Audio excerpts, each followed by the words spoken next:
We back. Another rap roll pod. It's your boy Buck. Today I got my man, Serious Jimmy. I call him Mushroom Jimmy. Say hi to the peoples, Hey, man. what's up? Jimmy Dimmick here. For a little bit of a backstory for those who don't know you, your background, what you do, you can let the people know a little bit about yourself and All your right. industry. I am a mycologist. I run a private research lab in D.C. I live Okay. in Virginia. I moved my lab to D.C. because of Initiative 81. They're a little more friendlier to entheogenics. And I've been researching psilocybe mushrooms for about 3 or 4 years now. Started from a personal journey of health. Started microdosing for health, and it completely turned my health around in a matter of days.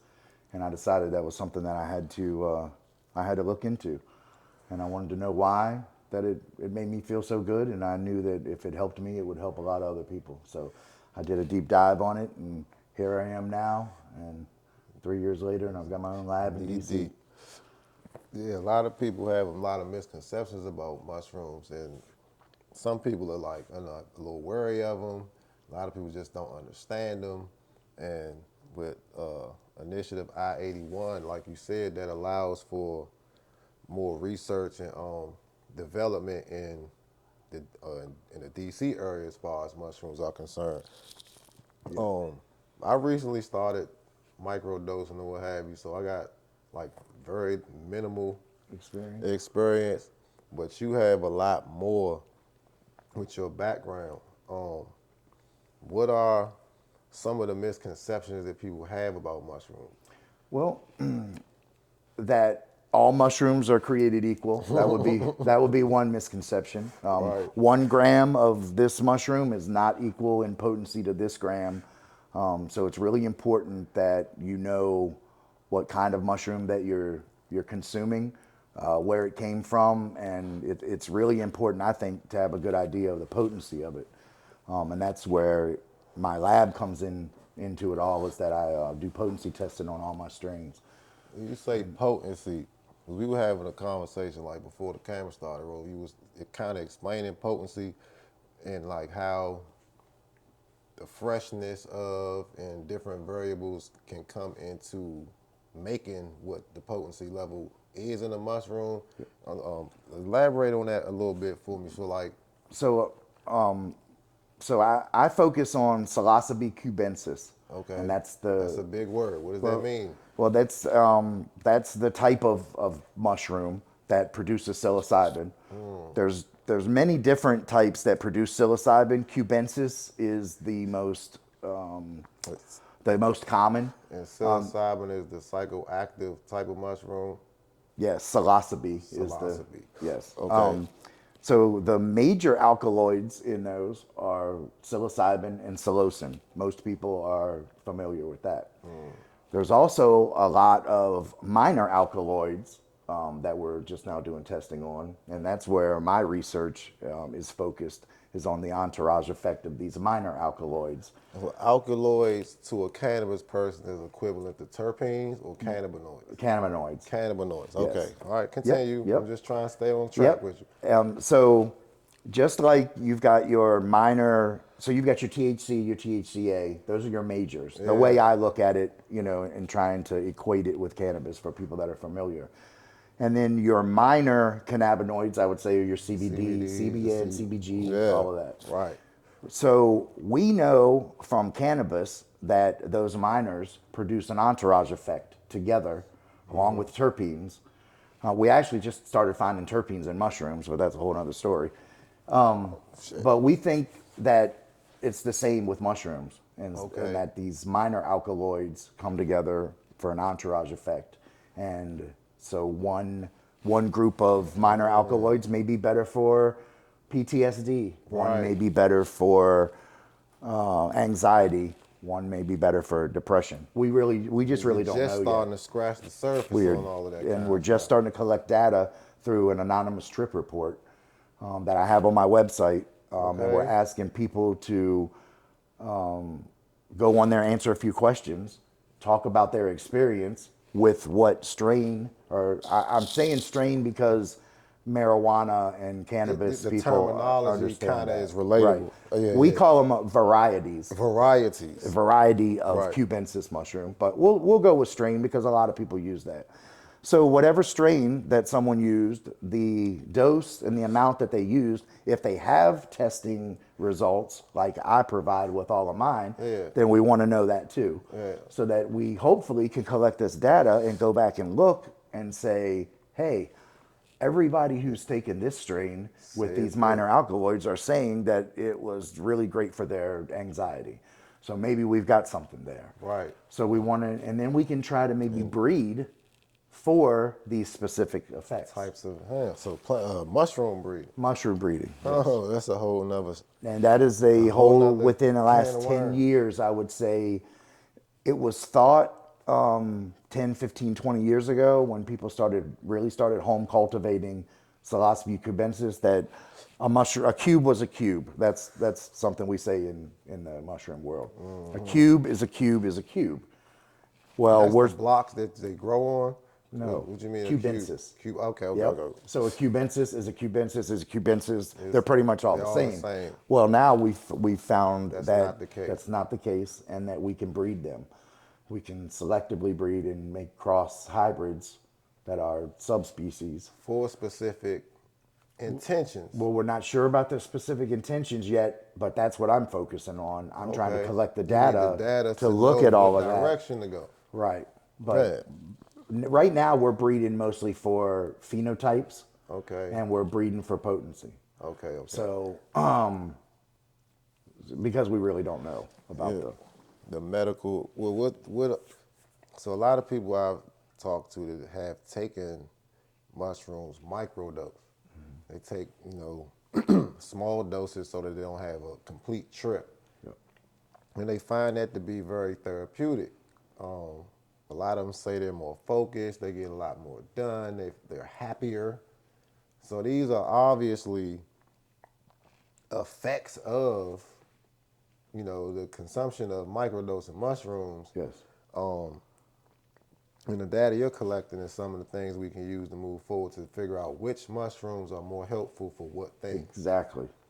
Exactly. So, So a microdose. Let's talk about microdoses and macrodosing. yeah, inform me on the. So a microdose is meant to be a sub-perceptual dose of psilocybin, right? That means that you should take it and not really notice any psychedelic effects, not really notice anything major until I tell people look back the next day. That's when you'll notice the most on a microdose is you'll look back and be like, man, I had a really great day yesterday. I was focused.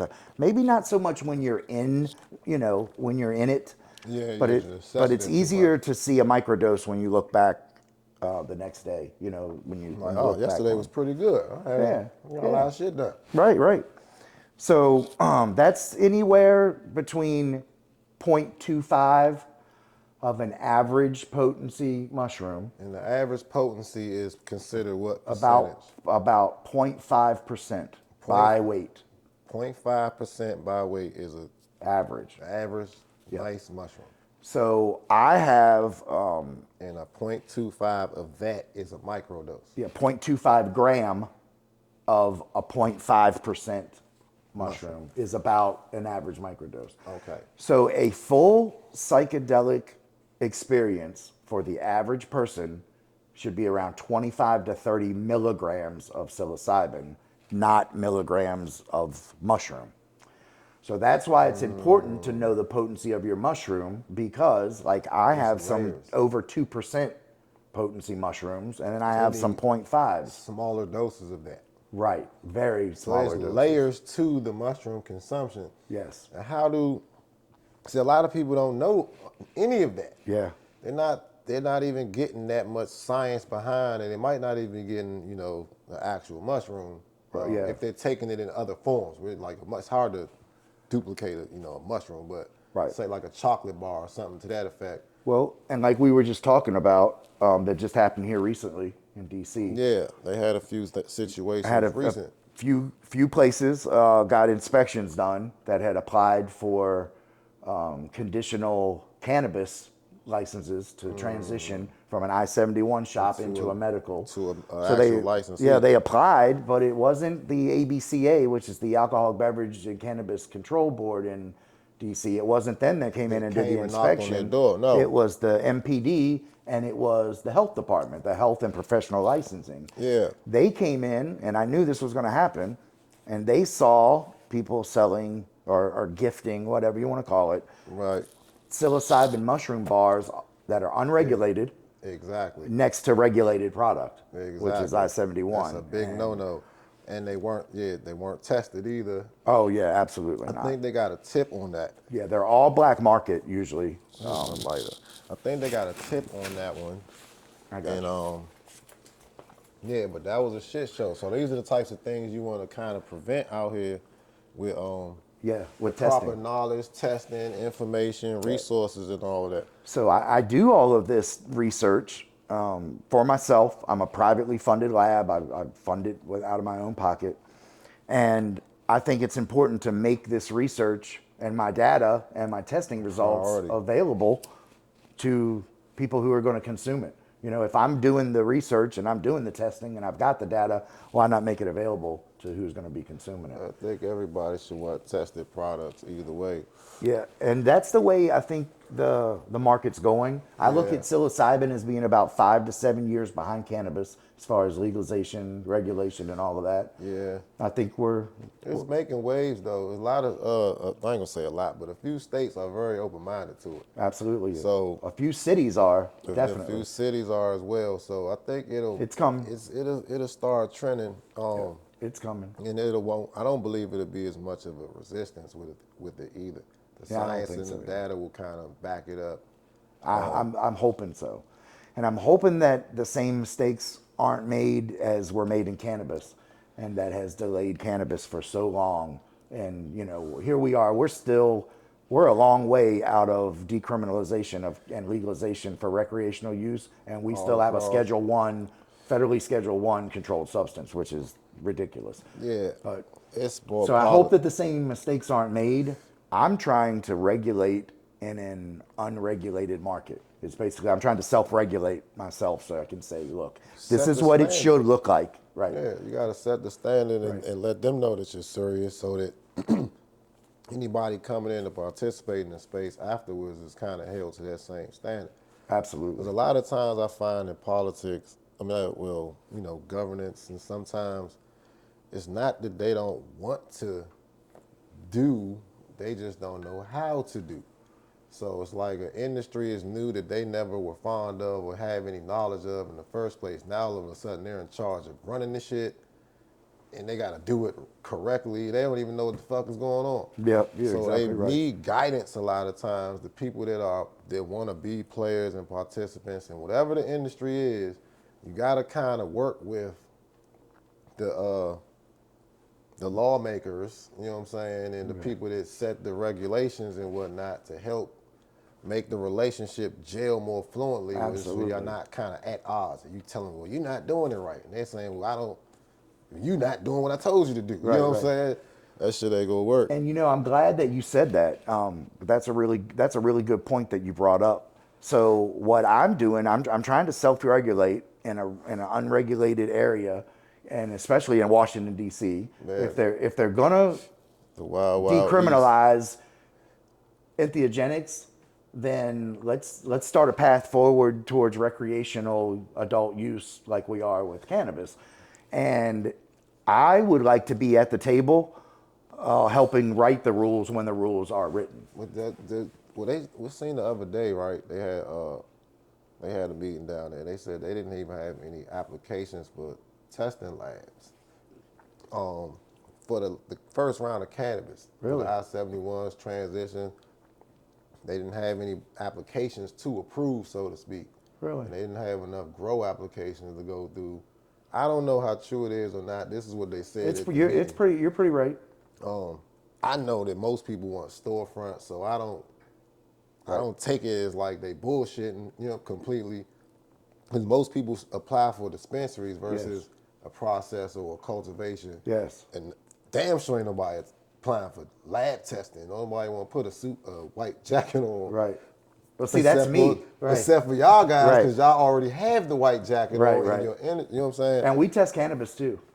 Oh, see, well, there you go. You know what I'm saying? So, yeah, I was trying to figure out, like, how that shit was going to do. They even have a testing, like an in-house testing situation for the district Right. itself. Yeah, I think there's only like one testing lab that's already been set up in DC for the medical dispensaries. Right. Because there's only like 8 medical dispensaries in the city. Yeah. And I think there's only 1 or 2 labs that have been set up service them. that service them. And I know that Mario Bowser just a couple weeks ago. It's only one. Really? Only one.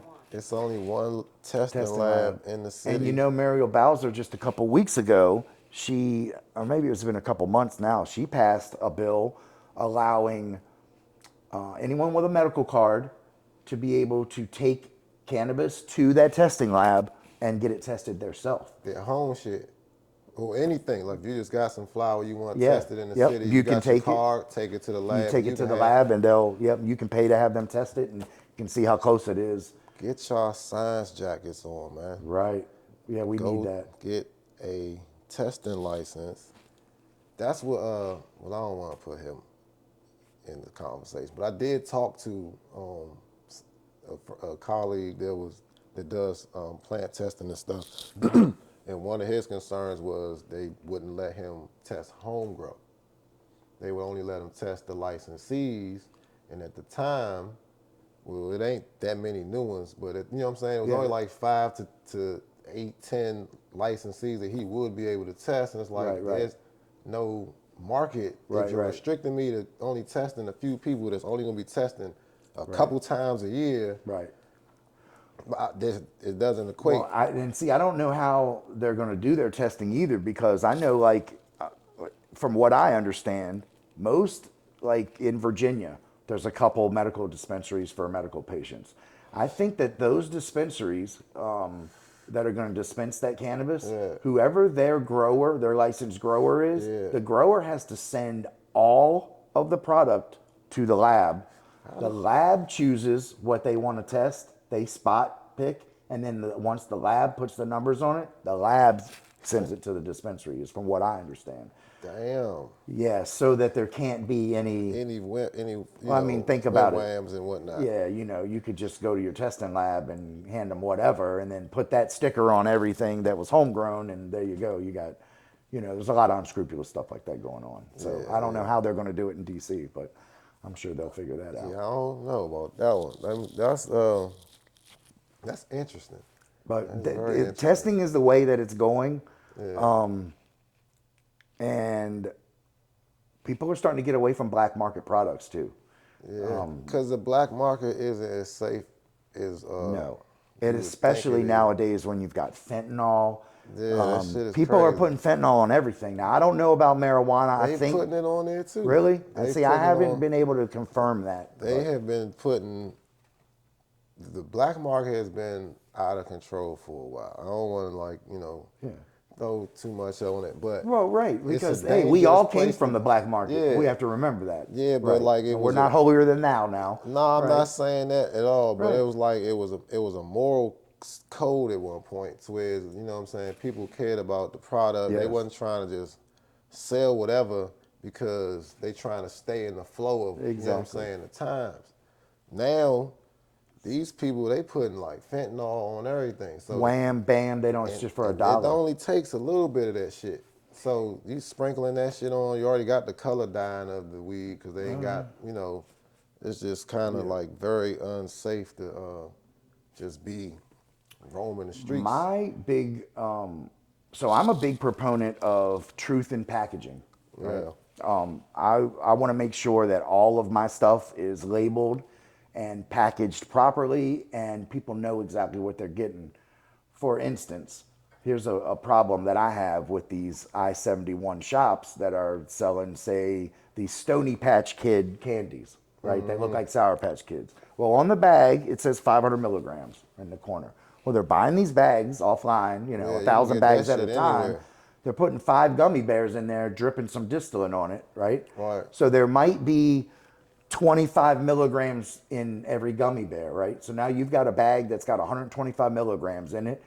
Someone goes in and buys it, they eat the whole bag, they catch a really nice buzz, and they say, wow, I just ate 500 milligrams and I feel really good. Man, Then they go and misinformation. they really get 500 milligrams And that's they, really labeled properly, and it ruins their and day. then, yeah. You know, and I have a problem with that. Misinformation. Yeah, a lot of misinformation. That's kind of like what we was alluding to. The market is kind of Yeah. fucked off right now. And not to say anything, you know, these I-71 shops that are getting black market product and selling it, I don't think that there's any ill intentions at all on their part. But when you get product from somewhere else, But you don't know where you it came. cannot put your name on it and say, I guarantee you that I know what's in it and how much is in it. Yeah. And that's where I try to stay in my lane. If I can't test it and I cannot put a number on it and I can't guarantee you that I had care and control of it from spore to harvest, Yeah. then I don't sell it. And you know, I get all kinds of people, you know, hitting me up that grow mushrooms saying, hey, you know, will you sell my mushrooms for me? Sell my mushrooms for me. Where the Well, fuck that no. shit came from? Yeah, I'm not gonna. Well, you know me. Yeah, but I don't Nah, though. don't. Yeah, I don't. So I'm able to say that, and by me only having all in-house products. So all I sell is mushrooms, raw mushrooms. I have a drink that I just came out with. It's a dry powder mix. You add water to it, shake it up. I have chocolate bars that are made with 100% only fruiting bodies of mushrooms, none of the synthetic stuff. And I have microdose capsules, and that's it. Yeah. And it's all produced in house, and I've you know had care and control of it all. Right. All of my products have a QR code on them, and it links to the lab report for that batch. Yes. Well, for that strain of my genetics, so I have my genetics HPLC tested, and that's high performance liquid chromatography. Okay. That's where it breaks it down to to every minor alkaloid, every major. And then when I make my capsules and my chocolate bars, so I take, when I'm packaging my raw shrooms up, whatever I have left over, if I have some ugly ones that I really just don't want to put in a bag because they don't look nice, nothing else wrong with them, I'll put them all together and I'll mix those all together and homogenize those up. And I call that a mega mix. And that's all different Mega varieties. mix. Somebody said the mega mix. All different varieties.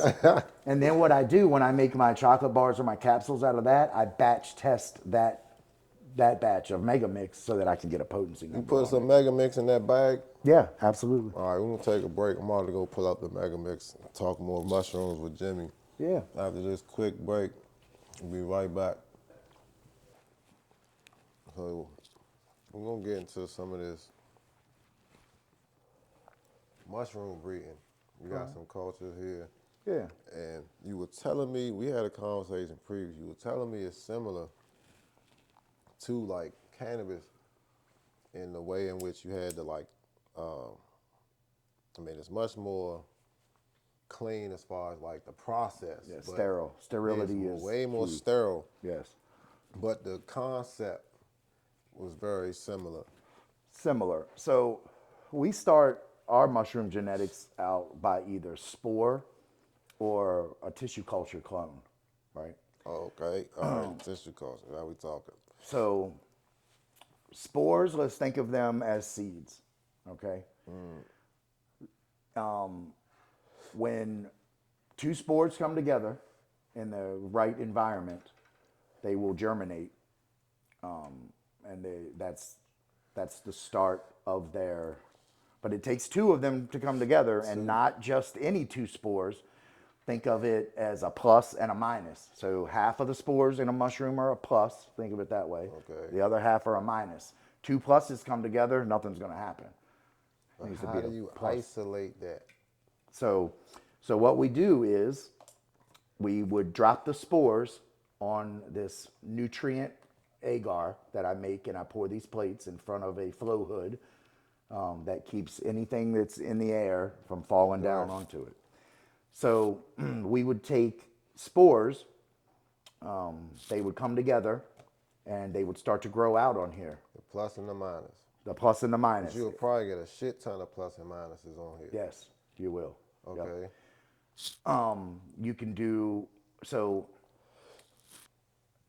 It's very hard. I don't want to get too technical. No, but it's like, get technical. I need Okay, to understand this shit. so strains of mycelium.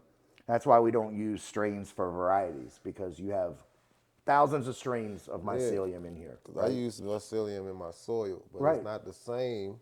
Because you're using all right, this is good. You're using a monokaryotic mycelium. That means it's not capable of producing fruits. Right. It will never fruit, right? So two monokaryon strains of mycelium come together and they form a dikaryon. That dikaryon is capable of producing fruits. Producing fruit. It is very, very hard though to take two dikaryons that are already capable of producing fruit and having them breed two different ones. So I wouldn't get mushrooms in my soil. I'll just get fungi. You'll never get mushroom in your soil because you have a monokaryon strain. Right. Now, if you took another monokaryon strain and you were able to put it together and form a dikaryon, then it would be capable of producing fruit. And that's So- the soil. I mean, is that equivalent to a wild mushroom you will see in a forest? Because it's a it's a higher chance of those two coming together with a very diverse ecosystem. See, mine is more managed, very controlled. You know what I'm Right, saying? and all of mine's controlled too. Yeah. So spores get carried on the wind. See, that's the ultimate purpose of the mycelium, is to produce a fruiting body, drop spores so that it can live on, right? Just like keep cannabis. going. You know, like a female will herm to keep herself going if she thinks that the males around her have been stressed and they're not going to be able to germinate her, right? So that's the only purpose of the fruiting body of the mycelium is to drop spores, produce spores, drop them, spread them out, and start all over again, so that two of the right spores can come together in the right environment. Hope those spores connect. Exactly. So we force them to connect right here with that. the nutrients in an agar plate, right? So what we would do is, through serial dilution, taking spores, putting it in sterile water, keep diluting that until we drop drops on here, so that we can hopefully get monoculture and monokaryotic colonies that start to form. Then we can pull them out, transfer them to another plate. So now I have a monokaryon that I can breed with another monokaryon. And that's the new. And now you've got the new subspecies after you take two monokaryons. But two dikaryons that are already capable of fruiting, I'm not going to say it won't happen, but it's very, very hard. It's much more difficult. Much more difficult to make them come together. So once we do that, then we start looking for. How long does that process take? That's a.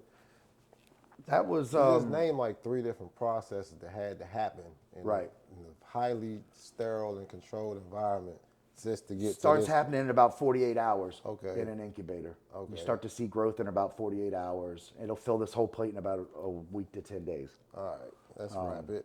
Right. So this is one that I'm searching for what's called, not a monokaryon, but I'm looking for a monoculture, and that's going to be where it's going to produce all the same phenotype. It's phenohunting, right? Phenohunting this one specific type.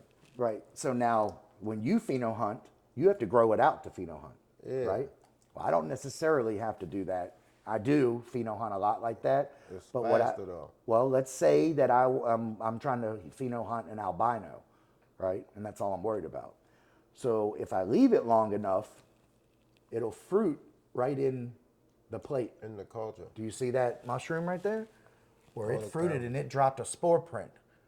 It dropped its spores on there and made a print right in there. Now, if I was hunting that phenotype, then I could take a tissue culture from that piece of mushroom, transfer it to another plate. Then let's say that was an albino. And I was like, right on, I found my albino. That's it. Then I could take a tissue culture from that, put it to another plate, let it grow out. Then I take and I scrape that mycelium off of there. I pull it up in a syringe full of nutrient solution. This is a lot of shit for people that don't. Yeah. And I inject it into grain, let the grain colonize, mix it with substrate, and let the And then mushrooms come. throw that out. Right. That's a very long process. I see. Yes. It takes, so if I was going to make a subspecies and I was going to stabilize it, it has to go 7 filials, right? How Have to go long to is each filial? 6 weeks. So that's why you say it's a lot faster than in any other type of form of Cultivation. cultivation. That shit is kind of expedited. It can be, yeah. I can go from inoculating grain to harvesting in 6 to 7 weeks. That's a complete run. Yeah, see, I need You wish, huh? I need 8 weeks at least of flour. Right, If I'm making seeds, I'm gonna need at least 6 to 8 weeks for those seeds to really be right, solid. right. And then, like you said, you gotta pop them all, hunt them. Yep. That Yep. takes months, years. Years.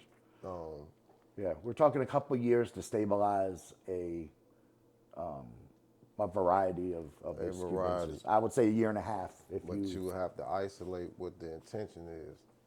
So, what are some of the current popular species of mushrooms that people should know about? Because we just mentioned earlier, it was the bars were made from A mega mix, a right? mega mix. Yeah, a mix of I mean, not that, but yeah. So what are some of the species?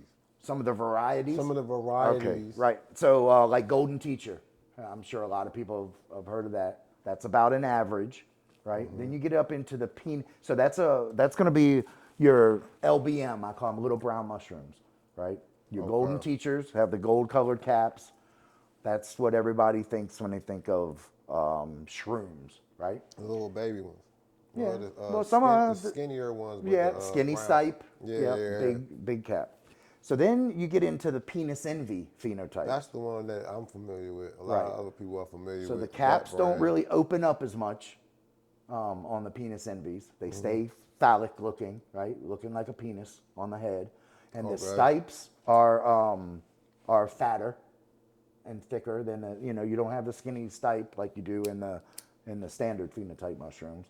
So that's what everybody, for some reason, the penis envies seem to be noticeably, markedly more potent than the LBMs.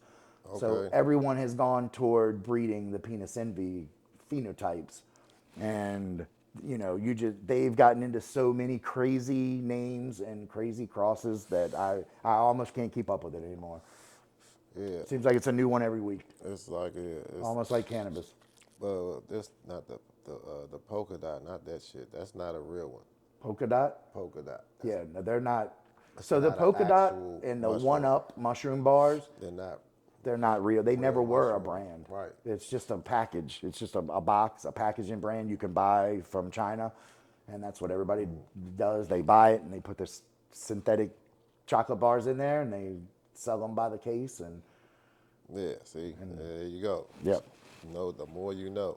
So Yeah, that's that's another thing. They had the synthetic mushrooms that they're more frequently used for testing for clinical trials. for clinical Yeah. trials. So And Johns that's Hopkins, right up the road, they have something called the Aquinas Center, and it's a cancer center. And most all of their patients are looking at end of life types diagnoses. of scenarios. So there's a doctor there. He was actually on that Netflix documentary called How to Change Your Mind. I think that was the one that he Okay. was on. I think I did hear about that. Yep. And his name is Bill Williams, I think, or it's I forget his name. He runs the center there, but what they do is they're trying to ease end of life anxiety by providing large doses of psilocybin to people who are terminally ill, and they're finding that it's doing really good for what they're wanting it to Research do. and help. Here's the problem, though. So I read these papers of all these FDA-approved clinical studies that are just starting to happen with psilocybin, but they're all using 4-ACO-DMT, which is synthetic psilocybin. Damn. And it does not produce the same effect as As a full natural. spectrum natural fungi. So I really don't pay attention to you know, the clinical experiences that the trials. people say that they're having, because we're not comparing apples to apples. Yeah. It's, you know what I'm Well, the way I see it. that's interesting. Maybe they're taking a safe approach. That's why they need you out here Yeah. telling, like, you know, And they are, and yeah, that's exactly why they're doing it with synthetic, though, they gotta because they test the can water, they can sir. dose it, you know, exactly. They can control it They more. it They know can it's exactly what's controlled. in Yeah, there. exactly. If the results are positive, then they'll be more willing Yep. to, you know, use different types of. And then I don't know, but I always feel like they know more than they let on to know Yeah, they don't though. with the research With shit. this, when it comes to this though, they really don't. Yeah, I believe you with cannabis, and I believe yeah. you with a whole lot of stuff. Mushrooms is I different. think they put on and act like they know more than they actually do about this stuff. So I think us citizen scientists and mycologists that are doing it on our own it's a privately, lot of I my think we college. know a lot more than they actually know. Yeah, it's a lot of mycologists that have really been on the trail of mushrooms and mental health and shit like that. I know a few Boston. Oh yeah, Miyabe Shields. Yeah, Yeah. she but it's a lot of different people that been on the trail for that shit. So Hey, there's you two might be guys. right. There's two guys that have really carried the mushroom community on their backs, and they actually were featured in High Times magazine last year. It's his name, a guy by the name of Willie Myko, and another guy by the name of Philly Golden Teacher. And they both have YouTube, Patreon, Discord channels, and they teach people how to cultivate. Right. And they have millions of followers. These guys do, Yeah. and they do a really, really good job. So it's starting to come out in mainstream now. You know, the shroom boom is happening. Yeah. It's Mother's Little Helper. You know, it's the new Mother's Little Helper now. A lot of professional women, a lot of professional men, a lot of professionals, period, are catching on to microdosing, It's and definitely it's come a changing the long way, game. man. For real. It's changing the game, and so it's getting to be more popular, and more people are wanting to know how to grow at home. They had a little grow at home kits and stuff. It's not the same. I mean, it's an entry level, so I wouldn't even say that. It's like they had a different types of shit you could buy at the store now. The grow bags. The grow bags, Yeah. the little blocks and shit. So it's definitely making Oh yeah. strides Yeah, absolutely. for sure, man. So what's you? This is the So that's a dry drink. dry drink. Yeah. So It's you really just hard add for water to you it. add water and drink it right away. It's really hard to keep that stuff stable when water comes into play. Air, light, heat, and water degrade psilocybin, Yeah. and so it'll make it less potent over time. That's why all my stuff is vacuum sealed. I vacuum seal all mine in individual bags to get Yeah. all the air out, with a little teeny desiccant pack in there in case there is any moisture left. That'll pull that moisture out, because you don't want any moisture in your raw fungi. It's very important. That's why It's you very know. important to eat only cracker dry raw fungi. Some of these unscrupulous people will take their fungus and they'll mist it with water to add weight to it, And so that that's they can gonna sell it for change the more. whole Well, it's profit going to and degrade reaction. it, but worse than that, what are you spraying water on? Fungi, and what's going to happen? It's going to start molding. Yeah. So then you're It's a eating, health issue. yeah, you're eating microbes and mold and all That's kinds of bad stuff yeah, man. by adding water. So if you ever get raw mushrooms and they're limp and they're kind of moist, I would leave them alone. Leave it alone. Yeah, I wouldn't mess with them. See, the do's and don'ts of goddamn Yeah. microdosing, mushroom health, cultivation, and public safety. Shit. My man Jimmy got all the tips for you, because that's the type of things y'all need to hear and know if y'all gonna be moving around and hopefully trying to self cultivate or be self sufficient in some form. So I It's appreciate you yeah, coming through, man. absolutely. It's been a motherfucking blast. I'm off this hash hole, so I just been soaking up all this mushroom knowledge. Yeah. I got a lot of trinkets. We'll catch y'all on the next episode of the Rap Roll Pod with Buck. Yeah. Cut.